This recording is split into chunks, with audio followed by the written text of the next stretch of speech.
Hey, there you guys are. Lost track of time. It's flying.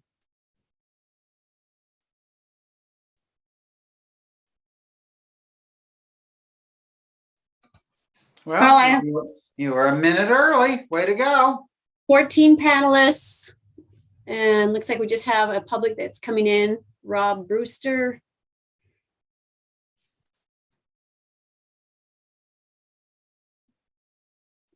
Okay.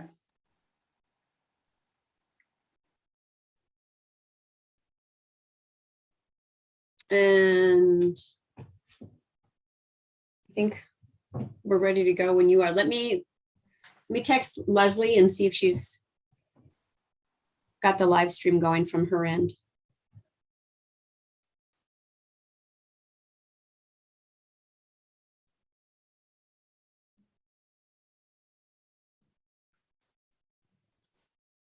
It says it is. Yeah, and I saw it come through on YouTube, okay, but she needs to make sure it's working for the eScribe. 1 second.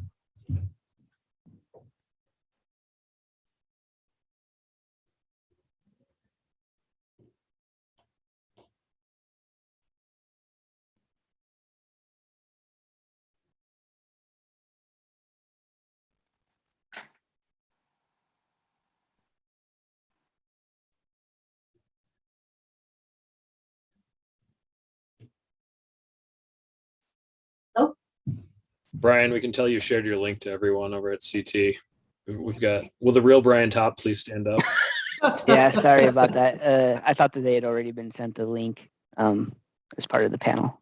Apologies. I think I had actually. I think I had, and thank you, Marty, for sending that. I just I just hit the one that Brian forwarded, but that's okay. That's okay. Thanks for noticing, Kai. Ready, Jill? No, we're not. Oh, Carl, we're not getting the live stream on the eScribe, so can you just give me a minute or two to try to get a hold of somebody? IT's not answering. Okay.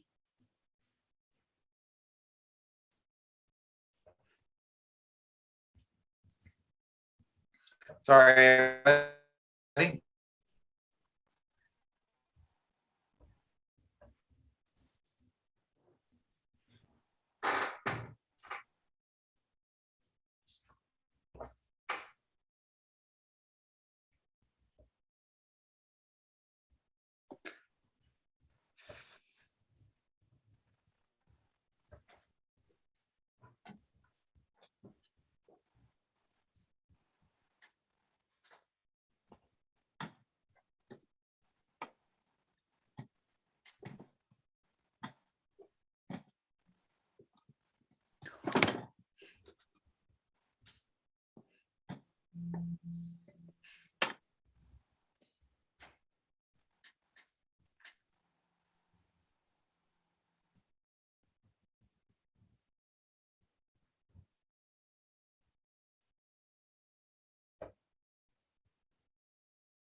Still working on it, Carl.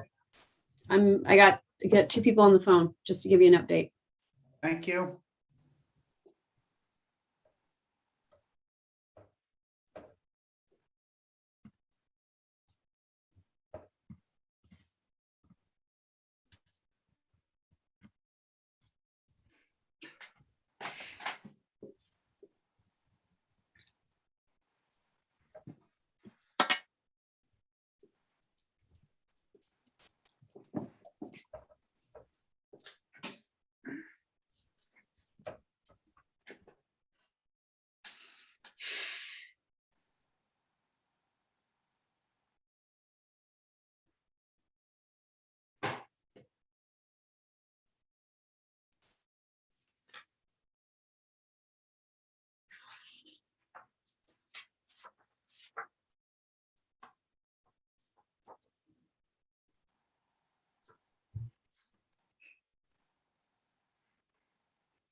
What do we know, Jill?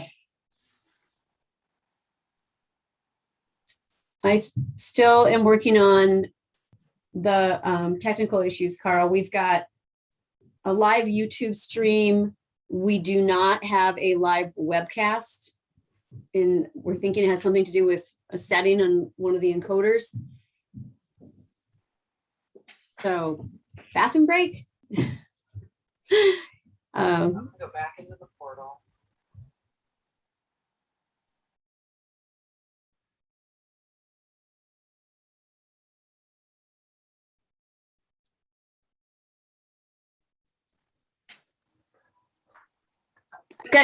I've got Leslie on my cell and I've got clerk's office on my office phone. I'm going to try IT again from the conference room. So if you see me leave, that's where I'm going.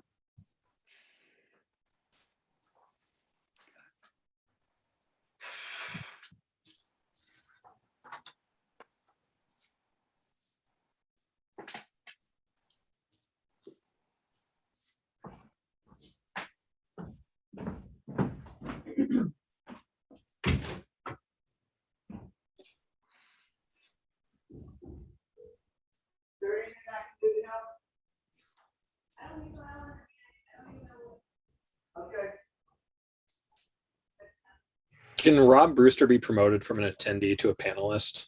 He's with us. Oh, there we go. Rob, you're in via different Yeah, we account. just called in on a different Okay. number. There's like 3 or 4 different ways of getting on here. So anyway, found one of them.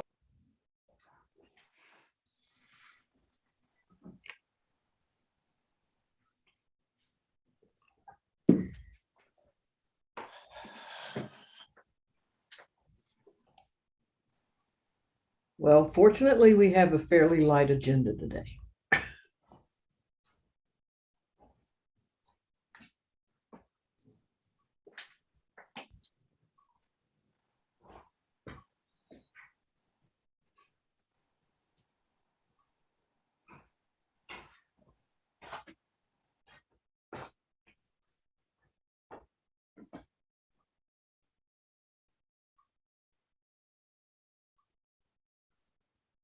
Jill, if you're trying to talk to us, you're muted.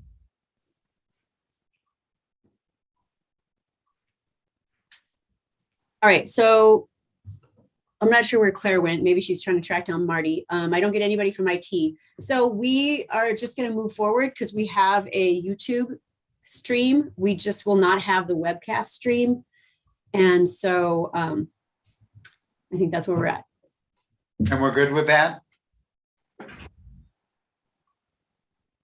As far as I know, can't Yeah. find anybody to ask that question. Nobody's disagreeing with me. Let's just say that right now. All right. Well, let's see what happens here. So, Okay, I'm gonna, we should be good. I'm gonna mute myself. And if you see me talking, I'm probably talking to people that are calling me to help troubleshoot, okay? all right. All right, we'll call the meeting to order. It's 12:08. We're a little late because of some technical difficulties with the Zoom meeting. It's October 21st. This is the regular monthly board meeting of the Missoula Redevelopment Agency. All of the board members are here with the exception of Ruth Reineking. So we have 4 board members here. And then the other people are attending with their speaking, they'll introduce themselves. We have some minutes of September 16th, 2021. Any additions or corrections to the minutes? If not, is there a motion to approve them? I move approval of the minutes as submitted. Okay, is there a second? I'll second it. Okay, any discussion at all from anyone? If not, all in favor, say aye. Aye. Aye. Any opposed? Let's see, did we hear from Tasha? Yes. Okay, all right. All right. Any public comments or announcements of matters that are within the MRA's jurisdiction? And Joe, if someone's raising their hand, you'll tell us. Apparently not. Yes. Yep. No, nobody's raising their hand. Thank you. Apparently not, so we can move on to action items. The railroad quiet zone. Carl, I think we were going to move the Scott Street property presentation up to the beginning of the agenda. Oh, that's right. So, all right, Ellen, let's do that and then go to the action items. I apologize. Oh, no problem. So this is strictly an update. As you know, MRA is funding the planning and the public outreach effort around the redevelopment of this project property on Scott Street that we bought a couple of years ago. And this is simply an update by the team that's developing and designing it to let you know where we are and where we think we're headed. So with that, I will turn it over to Dawn Mcgee. Thank you, Ellen. Hi there, everybody. I'm Dawn Mcgee from Good Works Development and Rivara. And we just wanted to take the time to talk with you today and share you a little bit of our site design plan, which we're eternally grateful for your support in helping bring to fruition.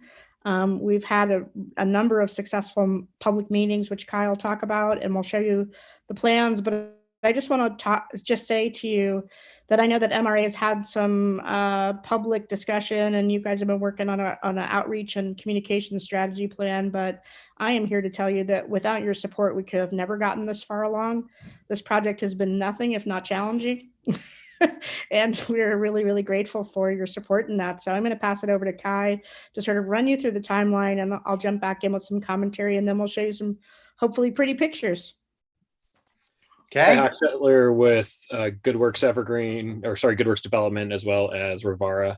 After your approval of the proposal that we submitted, we kicked off in May 26th and 27th over at the Cushing Terrell office. We brought in members from the community, from city. Ellen from MRA was there, as well as WGM on the civil side, and went through a process of really mapping the landscape of what were we trying to accomplish. Based on that information, we put the package together for July 12th when we had our first open house, which was hosted in person at Burn Street Bistro. From what I understand, this was a great turnout. I'll let Ellen or somebody else from the city who's been involved with these substantially more talk to that. But it was really an opportunity to engage with the community. And a key thing that was brought to point there was around traffic. The development was important, but really like what's going to happen to the greater neighborhood, which was awesome to have folks from the city there. On September 1st, we had our second community meeting. This one was held via Zoom, and we took input from the first meeting and incorporated that back into the design of the site, which Brian Topp from Cushing Terrell will pull up here. We're still working through the geotech portion. There's some repairs that need to be made to the ground penetrating radar, but it's a unique site, as you all know, and there's some challenges that come with it being a brownfield site. I'll go ahead and hand it over to Brian to just give a high level of the site.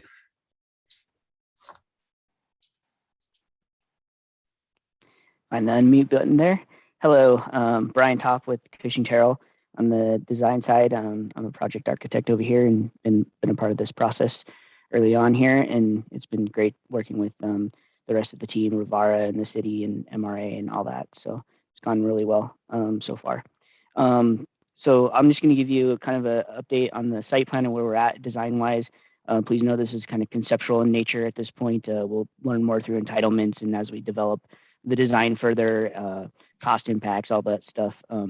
But at this point, really the design is based around the principles that we heard from the community, and then the context, the physical and social context of the project. Right here, you'll see this is Scott Street. So just to give you a little bit of context, Scott Street right here along the east side, and then Charlo and Palmer currently terminate at Scott Street. So part of this context discussion was looking at the north side, west side neighborhood plan and the grids and existing neighborhood context and urban fabric. So we're proposing to extend Charlo and Palmer through our site, and then also Shakespeare on the other side of the site, on the west side of the site. And then responding to the urban fabric as well, as we looked at kind of a scale in the design, and I'll get into more of that and when I get into each of these little portions.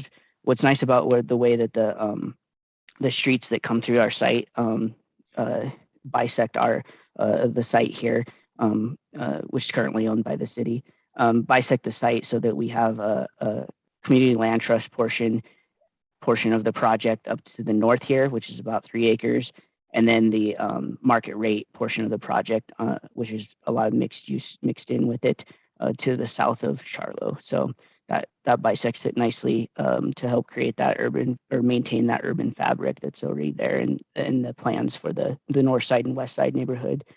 We also looked at historical use, and you'll see that kind of come through in the architecture when I show some of the architecture images that we have conceptually. We also really wanted to make sure that we were listening to the community and the needs and the desires of the community. And I call that kind of the socioeconomical factors. The key components were prioritizing access points along Scott Street and from the existing neighborhood, as well as looking at, as mentioned, traffic, parking, open space, scale and density. All those were major issues that were brought up in our community meetings. Also looking at appropriate use of the site. So to address that on the CLT portion, what you'll see is we have townhomes and two different kind of products here. We have townhomes and we have condos.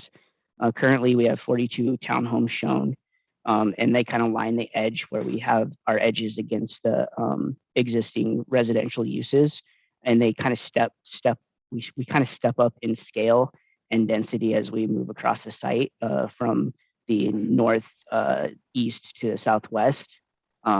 So trying to be responsive to what's existing there and kind of that scale, and kind of stepping up as we go across in density and in height. In addition, you'll see that we have incorporated some open space, and part of that is what allows us to do that is looking at density and parking.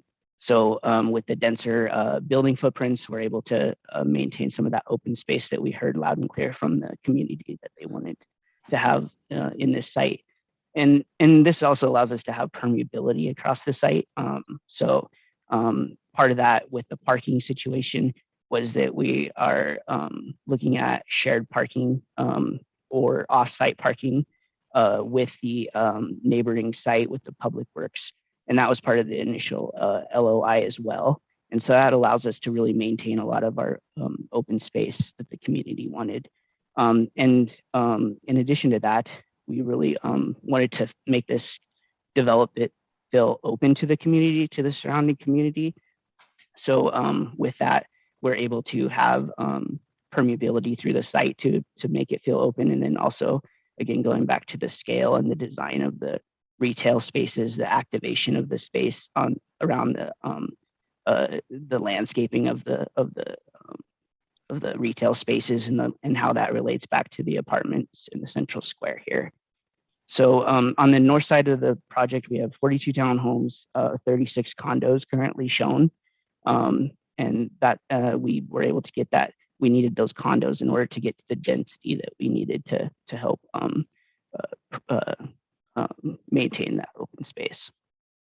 On the south portion of the property, we have the market rate portion of the project, and there's some mixed use up in this retail section up here. So there is some lived dwelling units incorporated into this in order to get us the densities that we were looking for. And then as you move through the site, you have higher density of dwelling units. We also incorporated a childcare facility or footprint here as you transition from kind of the more active retail spaces back to the central square or in the more dense dwelling units. So overall, you can see here, you can see how the density and scale, this is basically looking from Scott Street along Charlo. And here you can see the Community Land Trust townhomes along Scott Street here.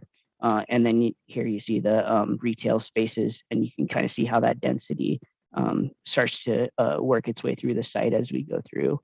And this is kind of a smaller scale on this side, but much more activated to allow people to feel welcome to the site. This view here is looking at the Community Land Trust pieces. In addition to that, you can see how the architecture responds to the historical use of the site. This is the original White Pine facility here, Sash Company facility here. And so you can see how we took some of that language and brought it into the architecture. Again, here, this is the, you see similar architecture that responds to that historic nature of the site. And this is the condo building that you see here with the townhomes over here. This is another view of the townhomes here. And what you see here is how these all open up to this open space so that it really is truly part of the community and welcoming for visitors and residents alike. So that's a high level. I think the main takeaway is that we're trying to maximize density while maintaining open space through the density. So, and then also the shared parking and the parking off site to help create and maintain that open space that that was so important to the community of the surrounding neighborhood. Thanks, Brian. Could you put back the just the top one again? Yep. Thanks. Just some other points of note, the townhomes, which you see over by Scott Street, we're planning to make those live workspaces so that there's some ability for small commercial shops like a hair cutter or, you know, those sorts of things in those townhomes. The condos we're trying to make as affordable and friendly as possible, meaning our studios and smaller units will be there, while the townhomes will be more of a 2, 3, 4 bedroom kind of situation. We are charged by the city with building 70 units on 3 acres. Pretty hard to do in a way that's successful and still just has a feeling of spaciousness. I'm proud of what we've come up with the CT team.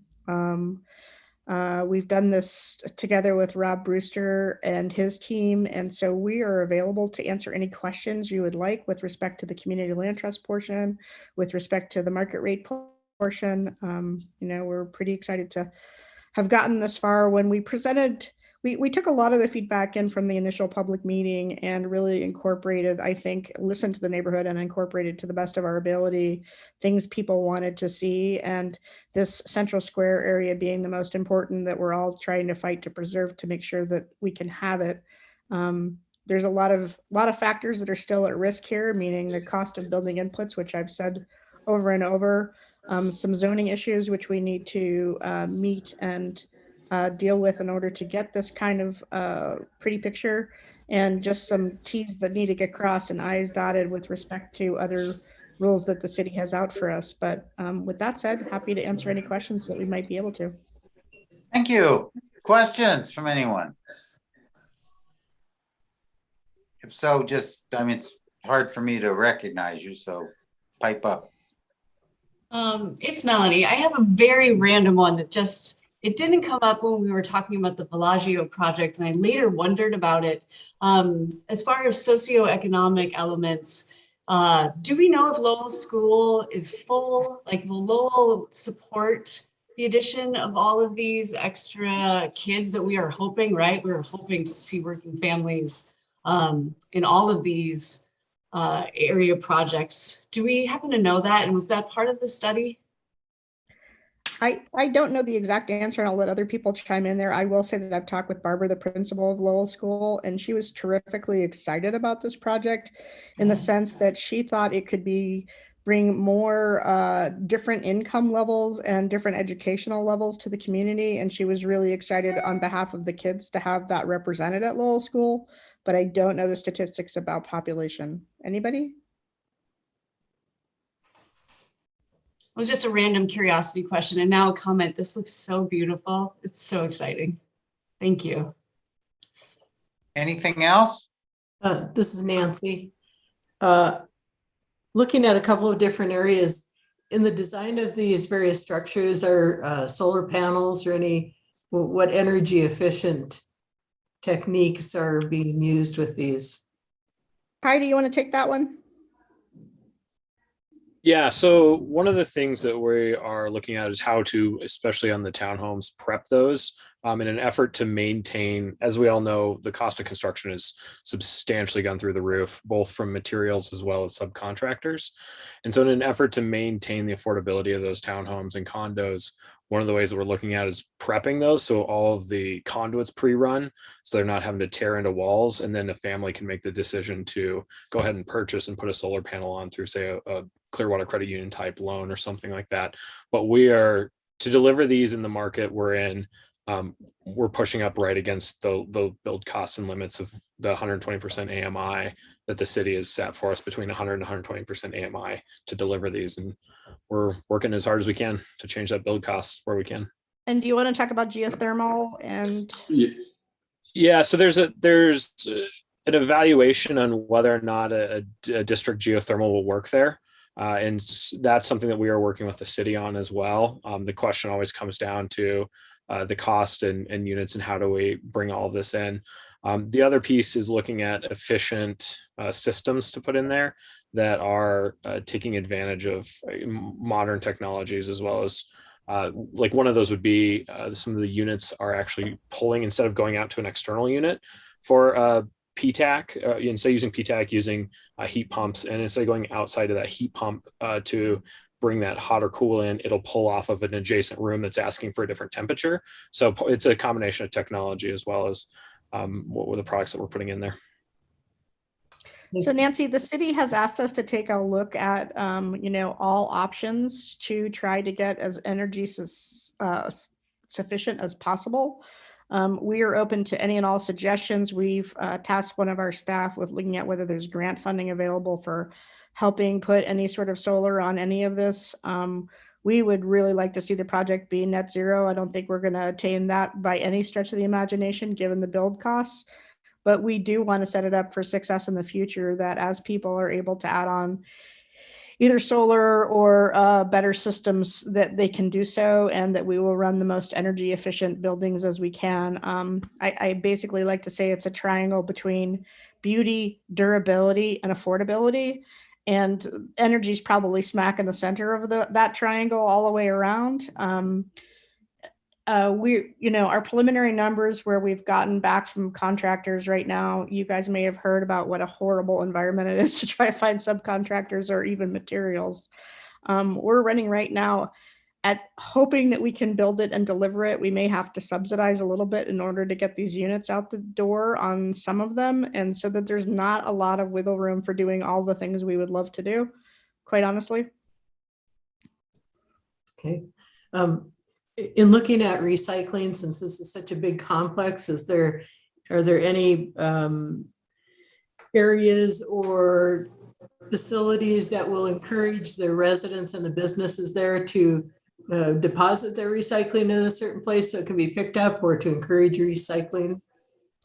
So what you're seeing right now is concept drawings. We actually haven't gotten down to the nitty-gritty of any of those kinds of details, which is our next phase as we move forward with architects about where systems will actually be placed. And so, yes, that's definitely on the list of things to be considered as we move towards, like, here's where the thing actually goes. Okay. I'm pleased to see all of the, I assume they're trees there. And of course, that's good for keeping the whole area cooler than if the trees weren't there. Is there any consideration of water-wise planting, or whatever it might be called, that doesn't use as much water, so that once trees are established, that the use of water is somewhat diminished in this area? Or so Wes, I know, is not on the call today. He's been our landscape architect on this project. Anybody from the CT team want to talk to that? Yeah, sure. Yeah, we would definitely, in the next phase of the project, we'll narrow down more into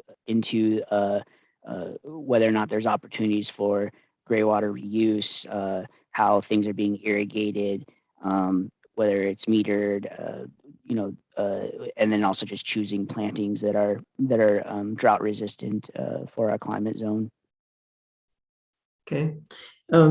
Then you've talked about the cost of materials and of course, the availability of labor is also an aspect of that. I think Don mentioned that.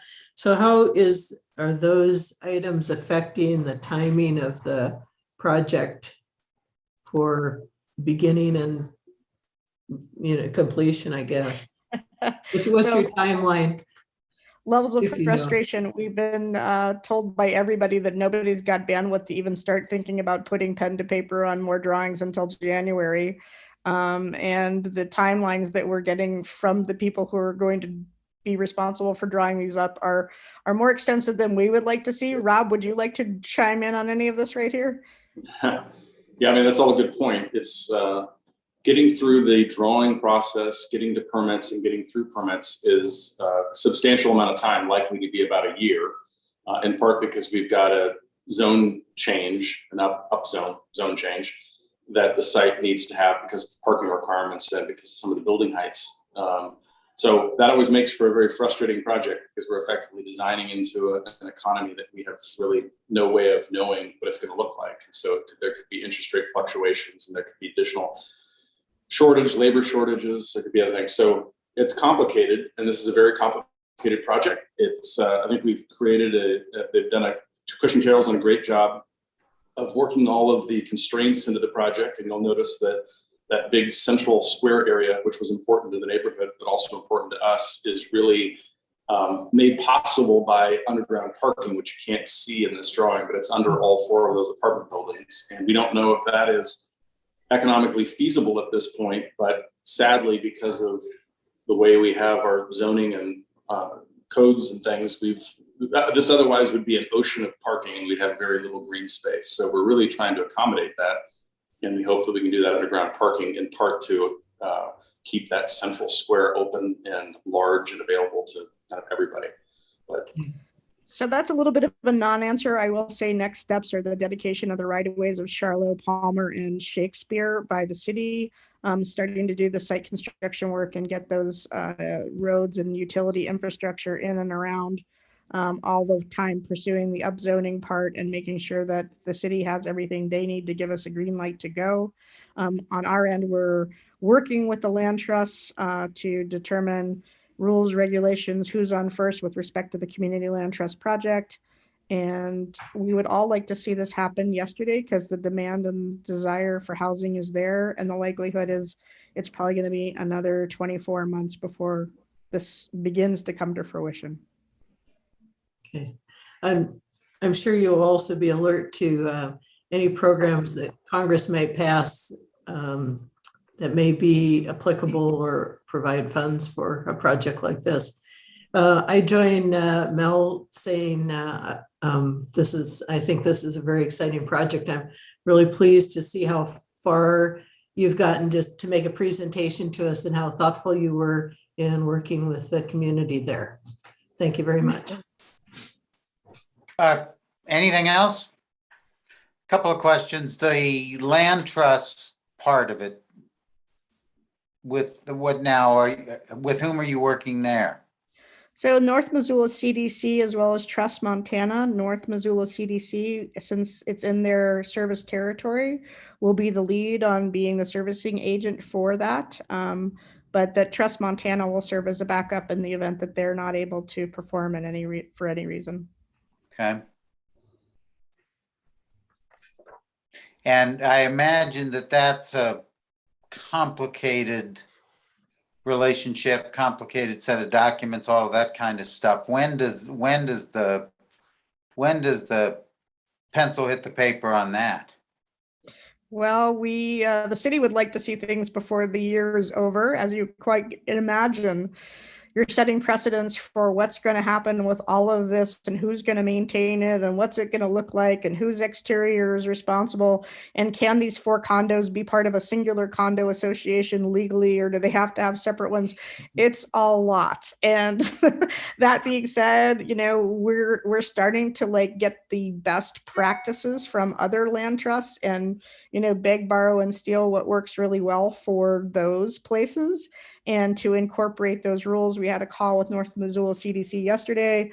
One of the things we want to make sure is that there is no short-term Airbnb going on with any of these, unless you're just Airbnb a room in your house, but that none of these will be able to be Airbnb'd on the market, because this is housing for the community, not for people who want to come on vacation here. So there's a lot of devil in the details, Carl. Yeah, I know. That's what I was wondering. When do they get worked out? Well, we're going to get a draft out and then we'll all start hammering about what we think. And it's one of those things like placing an easement on a property, that trying to take the time to be thoughtful about what circumstances may change, that we don't want to unduly encumber owners of this property, but we want to make sure that everything's done right. And so that requires getting our crystal ball out and trying to have a 50 or 100-year time view on it. Yeah, I get it, Don. That's why I was curious. And is that, Ellen, or is that subject to some sort of public process?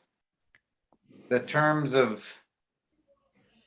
No, it's not subject to a public process. What we will say is, again, that what we've heard from the community is they want us to have durable materials.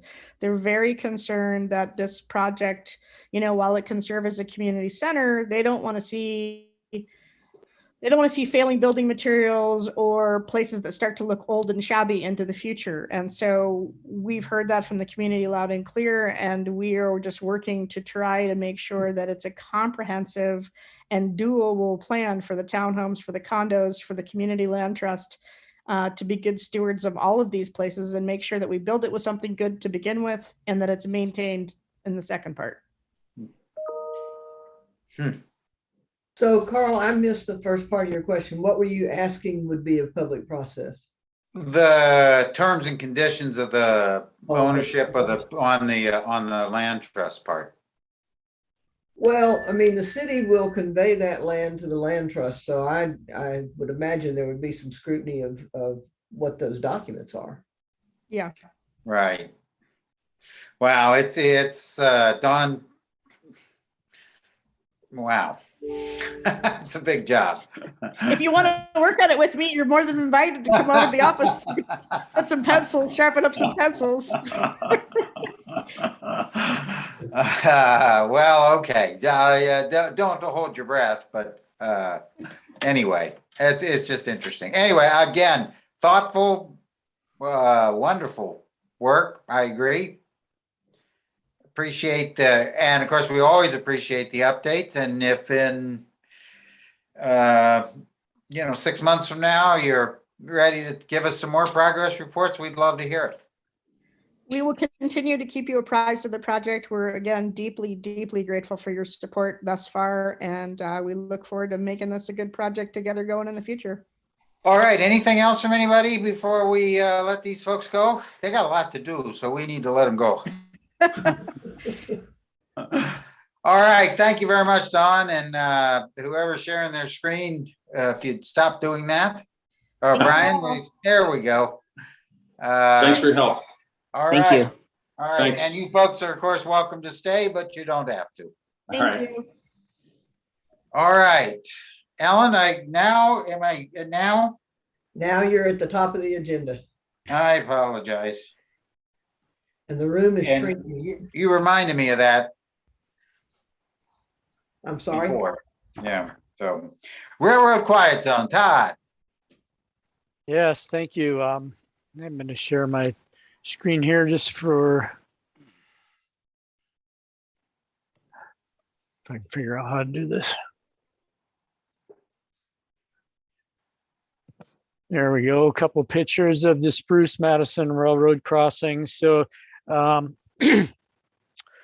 I guess I apologize. I know the board has been asking for an update on this study for quite a while, and every time we felt like we were getting there. It was like, you know, if we had a little more time, we can bring a little more to the board, a little more to the board. And here we are that I think now we can present the results of the study in a direction that we'd like to move forward with. So it was back in February 2020, the board authorized the MRA to enter into a memorandum with Public Works and Mobility to conduct a railroad quiet zone study. And I'll just say about quiet zones is they're areas designated by the Federal Railroad Administration to help enhance the quality of life in communities adjacent to railroad tracks.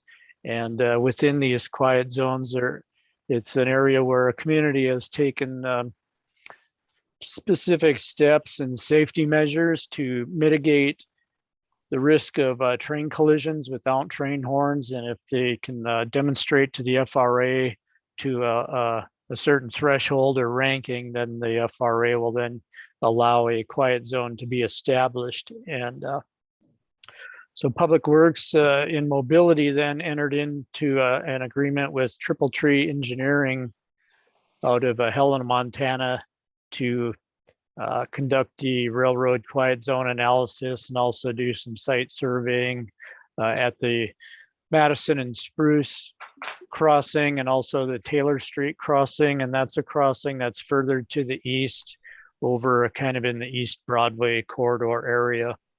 And so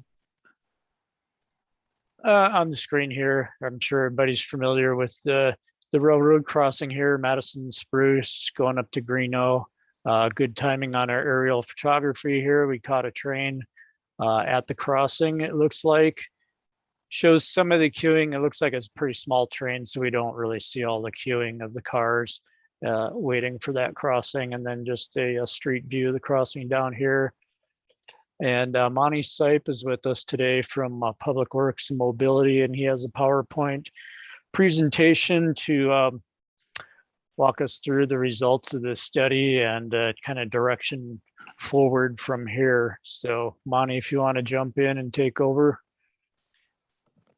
Yeah, thanks, Todd. Let me share my screen here real quickly.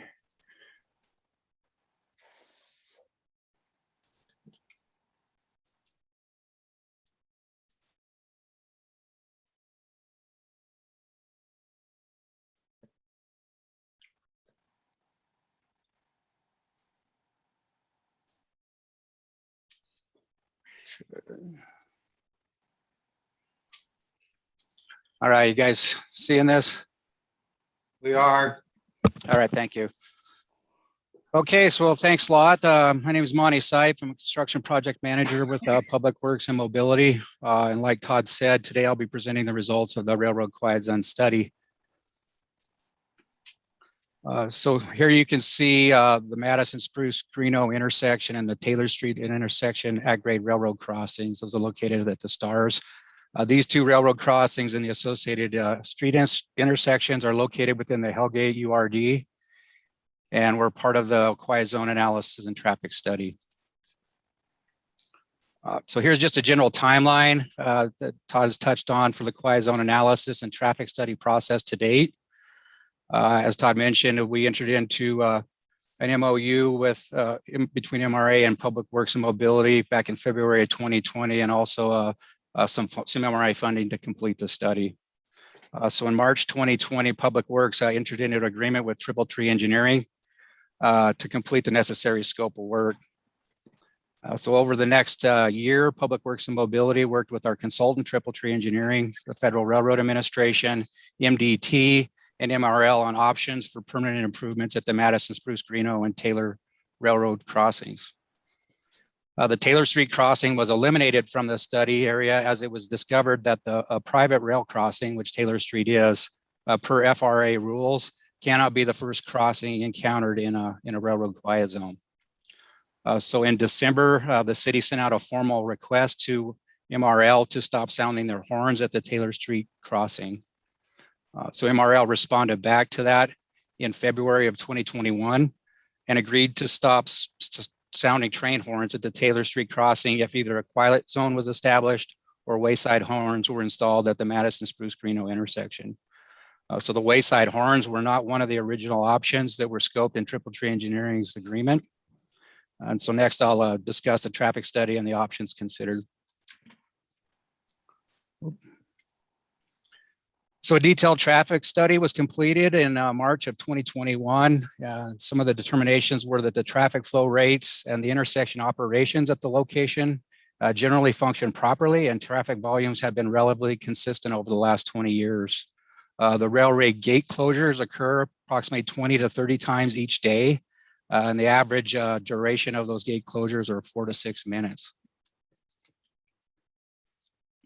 So this slide here depicts some of the congestion modes that have been identified at the intersection and the railway crossing. These conflicts are obviously compounded when the railway gates are closed and vehicles queue up through the intersections, preventing turning movements at the intersections.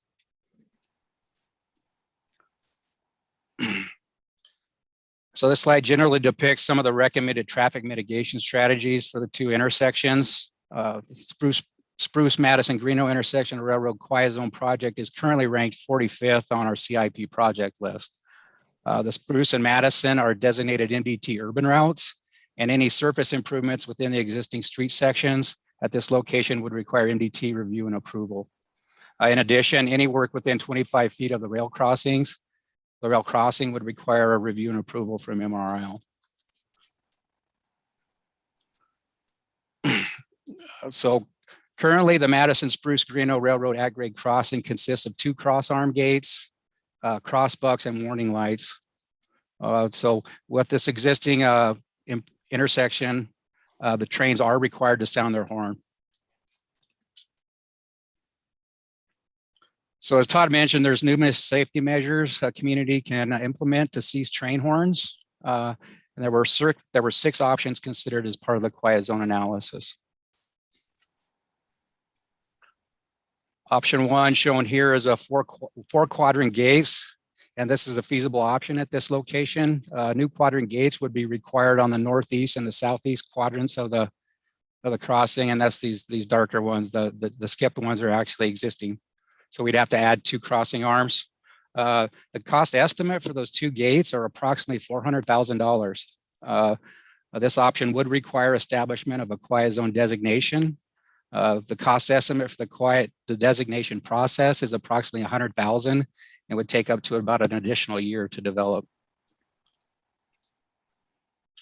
Option 2 is a consideration for center medians on both sides of the crossing, and this option is not feasible with the current street configuration.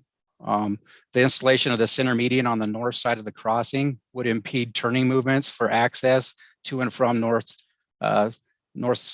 Street East, and so this would show, a realignment have to be occurring here to get this improvement in. So this option was dropped due to some of the realignment issues. We looked at visibility, right-of-way easements, and the cost and timing entailed with this option. Option 3 is the same as option 2, but with a roundabout at the Spruce Madison intersection. And once again, this option was dropped due to the realignment issues.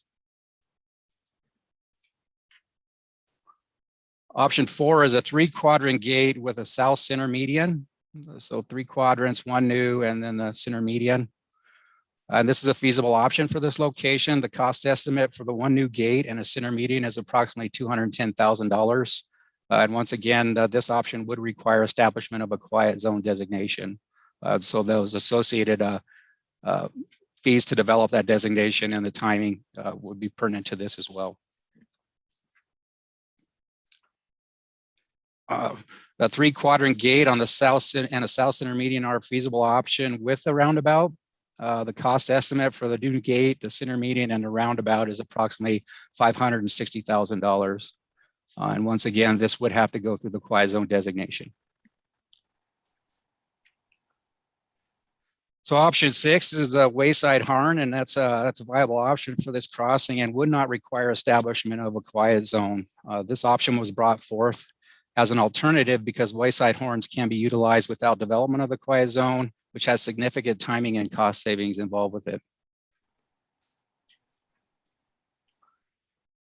So a Wayside horn demonstration was completed June 2nd of this year. Public Works and Mobility, with the assistance of MRL and our consultant Triple Tree Engineering, set up a Wayside horn near the railroad crossing at the required height and location of a permanent installation. The demonstration was performed both on the north and the south sides of the railway crossing at approximately 2:30 and 10:30 p.m. on that day. So sound level measurements were recorded from the train horn and the Wayside horn at 4 locations in a nearby neighborhood. That's those identified in yellow there. In addition, interested citizens took readings at various residences in the lower Rattlesnake area. The demonstration showed a significant decrease in horn sound levels across the neighborhood. In addition, several citizens concerned with the train horn noise reported that they could not hear the Wayside horns from their homes in the lower Rattlesnake. So this is the train horn sound contour map. And this is the Wayside horn sound contour map. The areas identified in red are those with readings above 90 decibels, and then it drops down into the blue at 80 to 90 decibels. And you can see the differentiation between a Wayside horn setup and a train horn. So due to the significant lower costs, the significant lower sound levels, and less timing to complete, the Wayside horn option was selected as the preferred method to reduce impact of train horn volumes in the neighborhoods adjacent to the Spruce Madison Green Oak Railroad crossing and along the East Broadway corridor. And so that's about it. Here's the MRA staff recommendation to the board. Thank you for your time, and I'd be happy to answer any questions you may have. Thank you. I'll jump back in. Try to jump back in here for a minute and talk about the project budget for Wayside horns.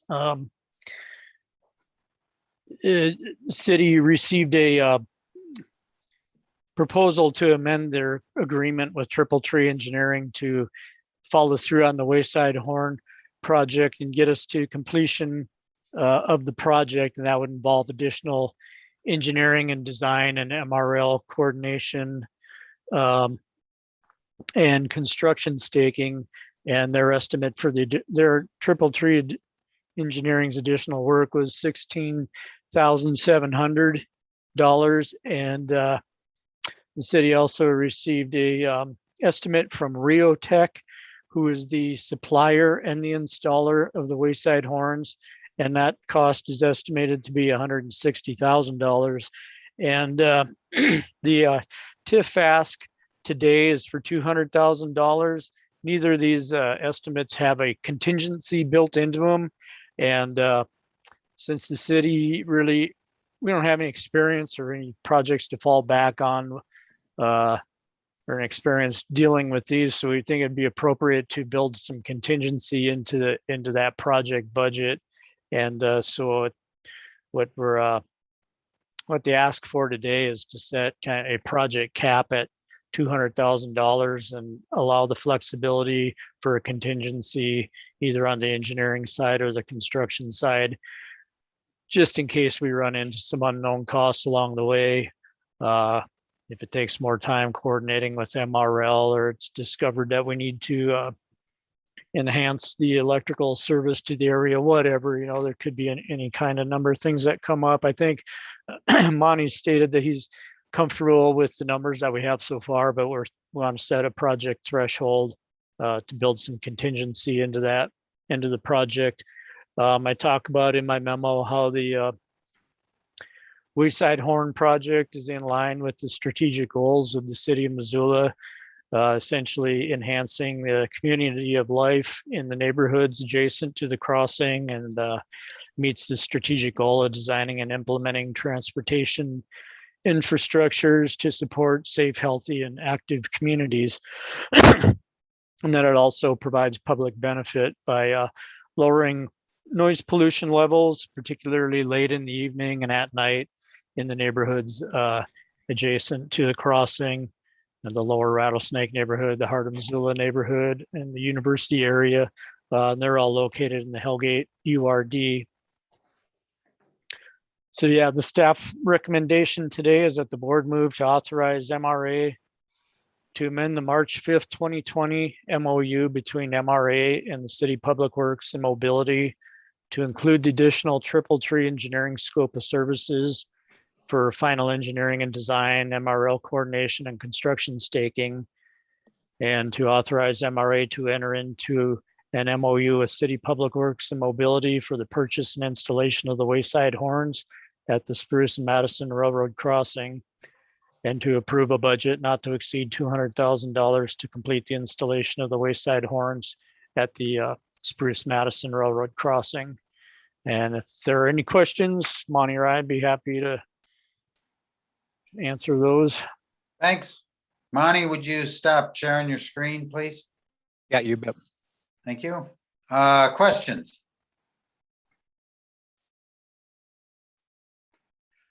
So if nobody else has any, and so if they're installed, then MRL doesn't have to blow, or the train doesn't have to blow the whistle, correct? Yes, that is correct. So, you know, the initial. And where's the, and have they said that if they're installed, they won't blow the whistle?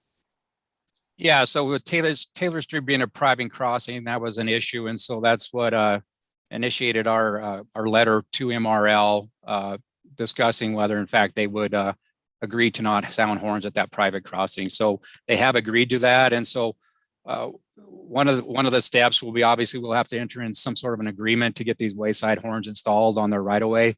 And so, yes, we'll be locking that up in agreement. And so the horns won't sound at either Taylor Street or the Spruce Madison Greeno intersection. So the next at-grade crossings on the west end is out at Butler Creek Road, and on the east end is Deer Creek Road. So once they got. Okay, I just want to make sure we're clear that, I mean, I understand that they don't, once they're in, do they have to be, does the thing have to be approved by the Federal Railroad Administration? No, that's one of the benefits of the Wayside horns. It doesn't have to go through that quiet zone designation process. And so part of the scope and this 200,000 would be to coordinate and tie in the Wayside horn equipment with MRL's existing equipment at the intersection that controls and communicates between the train engines and the gates and so forth. So there's some expense there rolled into that, this 200,000 to for some upgrades on MRL's equipment. Okay. If I could jump in real quick, I think this, when we started out, the Wayside horns, I think was really kind of pushed aside as not something we were going to look at because it was a horn. And once we got into it and we realized the cost savings, the timeline that it can be completed, it achieves the goal of the quiet zone without going through that lengthy process with the FRA and the cost associated with that. So it's and it does result in the trains not sounding their horns between those. Right. So I get that. My question, and I understand it, that then this replaces the horn on the train, right? But my question is, and so then, so my question is basically, has MRL bought into this? Because I'm concerned that it replaces the horn on the train, and MRL, who becomes the focus of any mess if there's any problem there, says, yeah, this was great, but it doesn't work as well as our horn, so we're going to keep using our horns. And believe me, if that's what they think, I think that's a responsible thing for them to do. So I'm not trying to say they're not being cooperative. I'm just trying to say, are we putting up something that's really going to replace the horn? And how do we assure that? So is there any kind of agreement with MRL that the city would have if we make this investment that says that they will cease using their train horns? Yeah, I think definitely we need to enter into an agreement. At this time, we have a letter But clearly, if this is the method with the funding authorization, that would be part of the installation coordination of that work. We'll need to coordinate with MRL on an agreement. And I think they're requiring it from their side as well, just because of the equipment is, it's a kind of above and beyond what typical type of equipment they have at these crossings. So the answer is that before the dollars get spent on the equipment engineering, we'll have that agreement in place. Yeah, I think that's the next step, probably. I would bring up that, they do state in their letter in emergency purposes, including MRL employees working on the tracks, pedestrians or vehicles at the crossing, or alerting wildlife or other animals. MRL's train crew will retain the right to use the train whistle for safety purposes. But beyond that, I think they verbally agreed, and the intent is to get a written agreement to not sound the train horns other than in those circumstances. Then I would guess we have to negotiate whatever easements we need in order to place that equipment there before we move forward with spending any more money. Yeah, and that's really the next step, is working, assuming the authorization for the funding and the MOU that's approved today. That's part of, I'll have to bring the Triple Tree Amendment back to committee and council for authorization for approval. And that's part of that work is the city working with Triple Tree Engineering and MRL on all those aspects. So all of that's, the language that's been proposed to us talks about, quote, MRL coordination. That's what you're talking about there. Yes. And MRL coordination, at least from my preferences, is that be, as clear as we can get it in writing, as to the extent we can, understanding, of course, that MRL is always going to retain the right to blow the horn if they think they have to.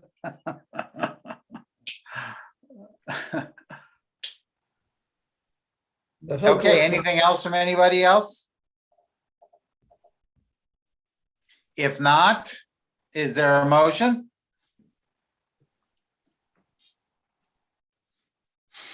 This Yes. is Nancy. I'll move the motion that Todd already recited into the record. I don't think that it needs to be read again into the record. But I'll Okay. move that as the staff recommendation as the motion. Thank you. Is there a second? I'll second it. Okay. Is there any further discussion or is there any public comment? Jill, anyone raising their hands? This is Nancy again. I'd like to comment that I appreciate Todd putting in the strategic plan goals and the public purpose in his memo.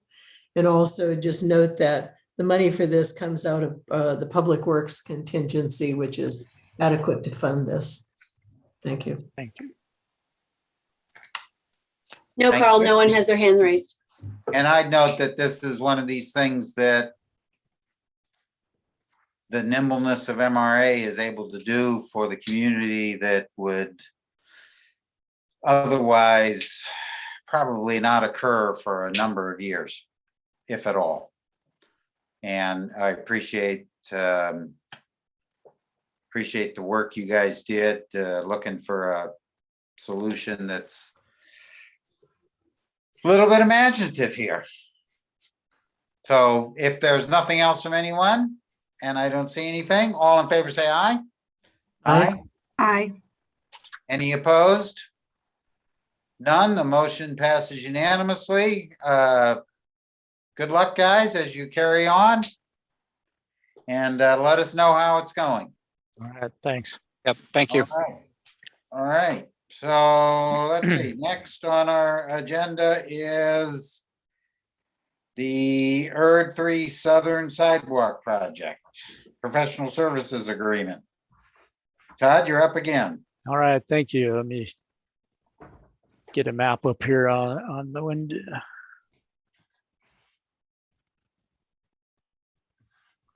Let's see. Here we go.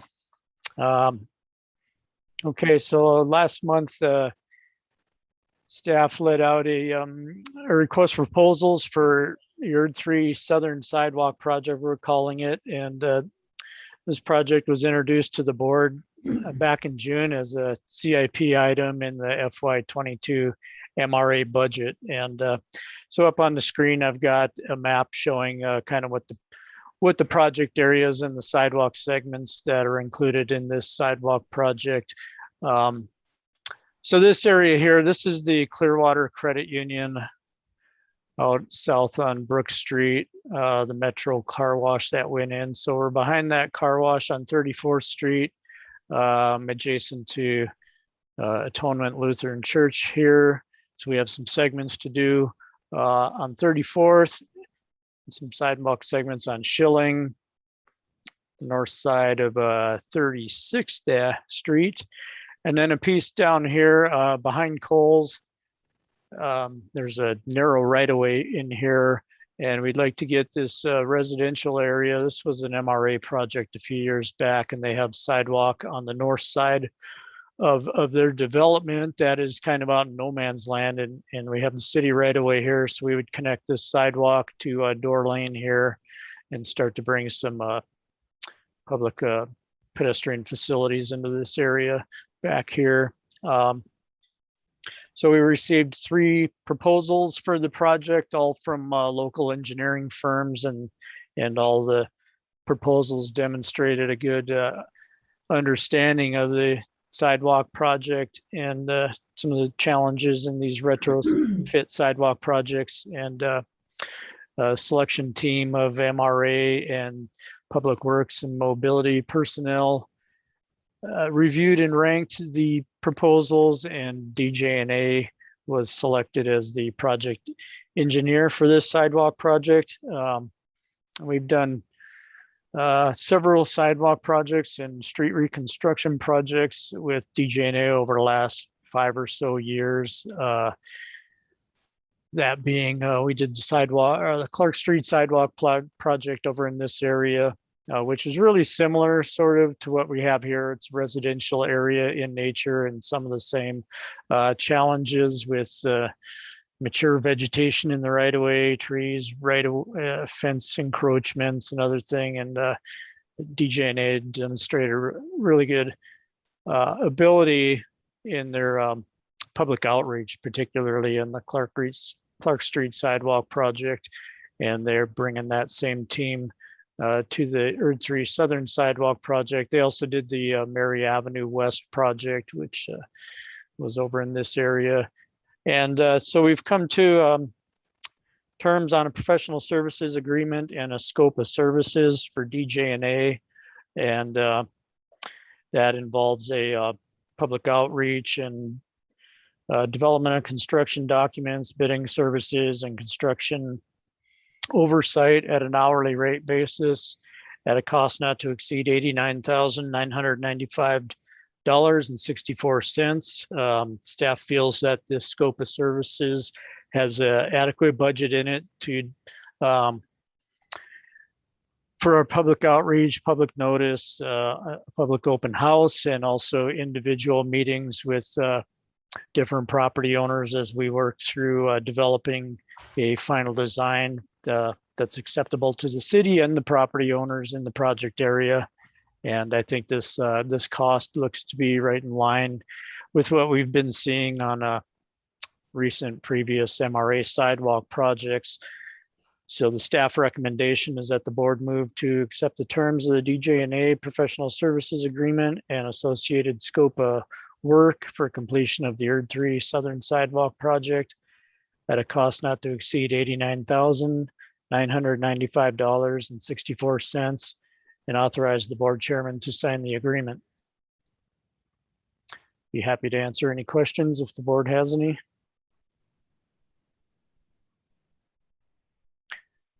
Questions for Todd? I've got a question. Yes, Tasha. The sidewalk that's going in behind Coles. Yep. Is there any pedestrian lighting in that area? Good question. I haven't paid any attention to that. There might be like an overhead Cobra light at this intersection here. I'd have to jump on Google Street View, and maybe I haven't looked at that. I'm sorry. I'm just surprised to see us putting a sidewalk in that area. To me, that area is more of an alley. I mean, I can see now that I'm looking at it, and I see that there's going to be development eventually on the other side. So we would have continuous sidewalk eventually, it looks like. Yeah, I wouldn't have even known that that was a real street today. It's a real outlier out there. It is city right away, about 25-foot right away, I believe. And what we may end up actually doing then is curb on the north side here, just to kind of establish that street. There's some landscaping through here behind Coles that just kind of doesn't really have a definite boundary with the street. So I think the long-term goal here would be as this develops, to have a sidewalk through here connecting Reserve to Door Street. And this sidewalk here is no longer an island to nowhere. But it was kind of surprising. Yeah, I think it's real. It's not on a lot of people's radar screen that's out there. Well, and my concern would be a kind of a safety concern. I mean, really, that if we're inviting pedestrian traffic in what is kind of a back alley right now, that it, some lighting to provide some safety would be. I think there is. Would be helpful. I don't know if there's a street light, but I drive through there quite a bit at night, and I think you actually get some ambient lighting off the lighting of the building here at Coles, and there may be a street light there. I'd have to pay attention to that next time I drive through, but it's not all that dark. It doesn't strike me as being extremely dark when I drive by, but it's not something that I really paid a lot of attention to either, though. I think that's a good point. But it does tie into the rest of the sidewalk here along Door Lane. So we have existing sidewalk along here. Well, and providing those neighborhoods a path to get to a grocery store, it seems very desirable to me eventually. So I definitely see the utility in improving the right-of-way in this area. I would guess that if it is not adequately lit, that as we put in this additional piece of sidewalk, we could request the location of a street light there in midpoint somewhere. It's not unusual for the city to have street lights at the intersections and at a midpoint, at least one midpoint in a block that's this wide or long. So I would get, if there's no lighting out there, Todd, it would be worth a discussion with Public Works and Mobility. Yep, and we could bring in a street light that matches our design guidelines for the Erd 3 street poles that we that we started here at Brooks and Door Lane. Possibly. We did that up we did that over at Johnson Street at South and Johnson up here, but I think that was a replacement of an existing light pole. Yeah, I mean, we can certainly look at it if it needs. I think that's something we can look at in the design development stage of the project. That's a good point. Okay, anything else? If not, is there a motion? I'll make the motion. Okay, you make the staff recommendation? Yeah, do I need to read it? I'll read it if we. No, you don't. Okay, yep, I'll move the staff recommendation. All right, is there a second? I'll second it. Okay. All right, motion's been made and seconded to accept the staff recommendation. Any other comments? Any public comments? Any hands raised, Jill? No hands raised, Carl. All right, thank you very much. Seeing none, all in favor say aye. Aye. Aye. Any opposed? None. Thank you very much, Todd. Thank you. Non-action items, anything? Oh, did we cover that with the Scott Street Yes. update? Okay. We have a director's report. Anything you want to add to it, Ellen? No, just a commentary that if you look at it, it looks like we are solidly in the infrastructure business. Yes, we are. And there's nothing unusual about that. No, but these are Budget the report, big projects. Jill? Are any questions for Ellen on the director's report? It's always nice to get one, Ellen. I know with with doing your job and filling in for Chris. I just had one question. Yes.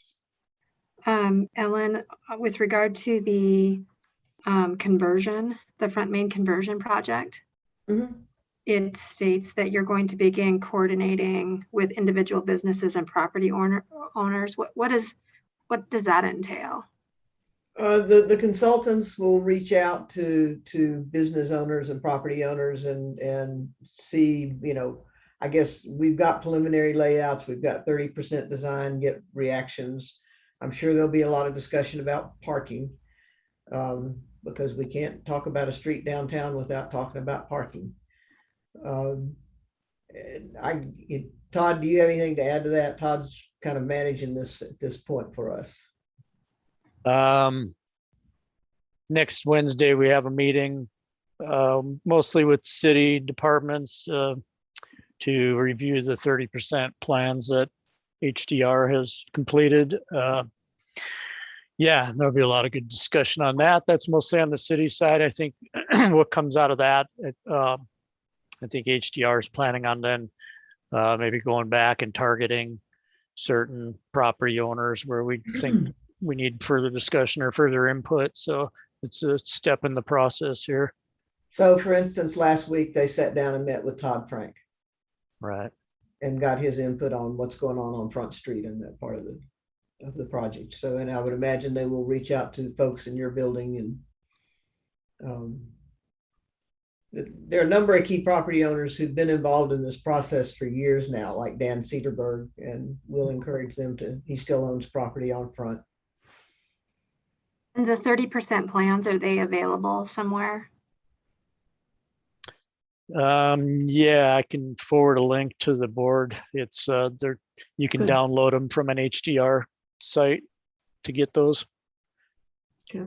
I'll make a note. Do you want me to just send those out to the board, or is everybody interested in those? Or You can send the link, Todd. That'd be great.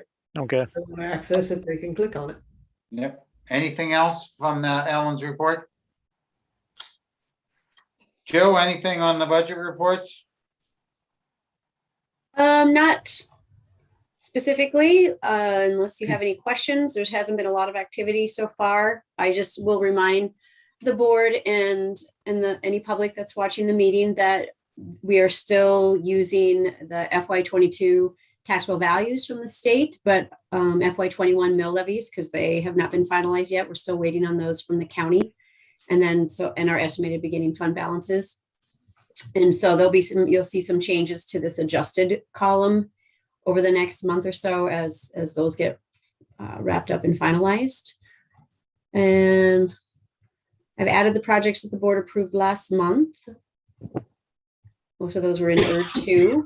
So again, reminding the board and the public that when we're looking at these budget reports, the contingency or uncommitted funds in each district are usually highlighted in yellow. So when you're looking for those, there are adjustments down below. Even though this is kind of the contingency that we started out with, there are some adjustments because of the way that fund balance is determined. We use our accounts receivables for that number, and those are not readily available. That is not cash. That's a receivable on the general ledger. So we have to look at those bottom numbers. I also will report to the board and any public that tax bills will be coming out shortly from the county. And the way the county represents the detail on your tax bill, we usually get a lot of calls from concerned citizens or about their tax bill and when the MRA tax will disappear. They think it's a special district, and because instead of doing the tax bills on a property by property basis and determining whether there was actual investment in that property, and then if there was actual increment on your property, if you live within one of the urban renewal districts, they just take an overall value of the increment against the existing taxable value. What is the incremental value against the existing total taxable value? And that's a percentage. So then on their tax bills, it's just, if the incremental value in a district is 30%, their tax bill, whatever they pay based on the property value and the mills levied, it'll show 30% coming out of their tax bill going to MRA, which is not true. And we've tried to work with the county on this in the past, and it's just always very confusing for our residents. And so I just want to make sure that the board understands that if they get approached by somebody regarding that, that is something we've tried, and it's just a very overwhelming type of situation for the county. And so, but I'm happy to answer any questions and show us the rest of the staff here. We take several calls every year. But if they haven't really made any investments in their property, even though their tax bill might show that a large portion of their taxes goes to MRA, they're not paying any increment. They have, there has to be investment in that property to see that value rise.